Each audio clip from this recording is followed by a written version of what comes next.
Cloud Walker, Meet the Author. A lot of people took the time out to help me get the book out, so I'd just like to thank people. A lot of people influenced my life, so first and foremost, I had to thank my sister, V. Olive Munengami, and Tendai Munengami was my brother, for just being such an influence in my life. My mom, of course, she already knows. There's Tundra Chivanga, he's also known as the Speedster.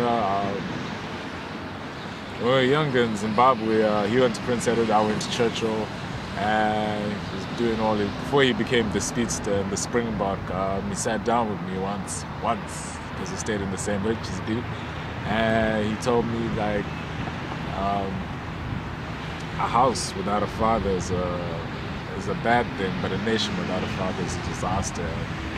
From that point, a lot of the concept of the book had already started molding at that place. I want to thank Karaoke Careers, Peter Karaoke Careers, Australian contender. When he was here, he just influenced my philosophy about the work ethic. He always used to tell me, Joe, go put in that extra, and he had this dynamic and way of talking and thinking. So it's somebody else I'd like to thank. Tendai the Beast Tarira. You wouldn't believe we went to the same high school, and you wouldn't believe I used to bully him because he's a unit now. He's just huge. That's some of the people I'd like to thank. Mr. Chris Garpet as my first pastor. Trust Mtema Sango, he's my cousin, brother. Is there anybody else I'm leaving out?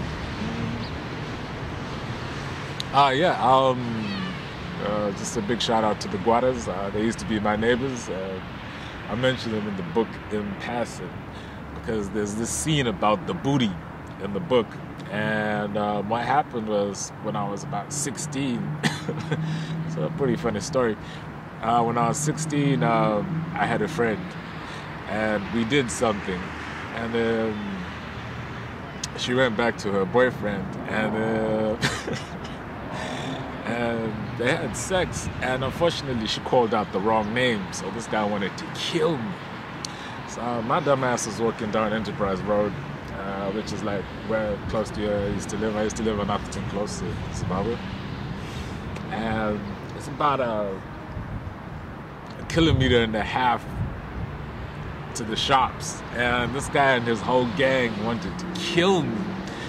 And I saw them before they saw me, so you can just imagine me sprinting as fast as I could down the road. Now the Guadas were my neighbors, so I was trying to figure out, do I cut through into the church? Do I jump over the wall into the Guadas and then jump over through their house to my house?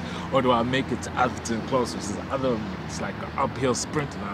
But this is my life, so you know, this is how you get the book, this is how you get you get the story. One of the things I forgot to mention in the question and answer on the website is most people know me as a musician, as a rapper. They asked me about how the transition from making music to writing was. It was never a transition, it's just I only showed you one side of me. I've been writing since as far back as I know, I just didn't do it publicly. Remember I told you about the ass whoop at Churchill? You hit that kind of side of you, and then, but ever since I've been writing is it's a form of therapy for me. I get to get rid of stuff, and poetry's always been one of those things. Yeah, crazy stories. It happens to me all the time. I get mauled by Russian women.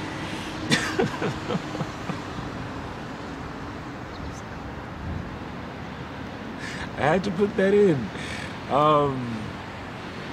One of the favorite parts of writing this book is I mentioned the anomalies. Now, to me, the anomalies are people I meet under very strange circumstances in how we interact. So yeah, I put that in the book. And one of the anomalies, her name I cannot mention, is this. I think I put it in the fourth letter. There's this young lady, and I happened to bump into her, almost tripped over her, and it was 2007, so she was 13, 14 years old, and she was on her knees giving head. And we interacted differently. We became friends because she was not in a good place in her head. And I'm glad to say she's not doing that. She's in her first year of university and she's doing really good. I got people like Kevin Bafana. Kevin, Tata was my first wingman. Tao was my first wingman, and I remember in The Pursuit of Booty, which is a section of the book, where we talk about all the crazy, dumb stuff we used to do. We used to go into the city and have a challenge who would come back home with the most numbers. And just the stuff we did in The Pursuit of Booty. We had the moves. We had moves. One was called Pain. So we used to pack like we were running and to get the girls' attention, and then actually suddenly cramp up and then be, oh, Gerald, oh, Kevin. And then, get the numbers, get the digit, get the conversation flowing. So yeah, no, I mean, it's been interesting. Another one of the anomalies is Garfield. He's during my tenure in Brisbane while I was at university. He was Aboriginal, and he took me on one of the most amazing experiences I've had. It's called Walkabout, and you basically go in the desert with a knife or something. I went out there with nothing, wasn't ready for it. And basically just losing yourself until you find yourself, and he was very interesting character. He's the only person I know who can, this is green tea, can drink this much bourbon straight to the head. I considered myself an alcoholic, but even I can drink it. So, yeah, these are the kind of people I have in my life. So, yeah, that's where we are. See you later. Hope you enjoy the book.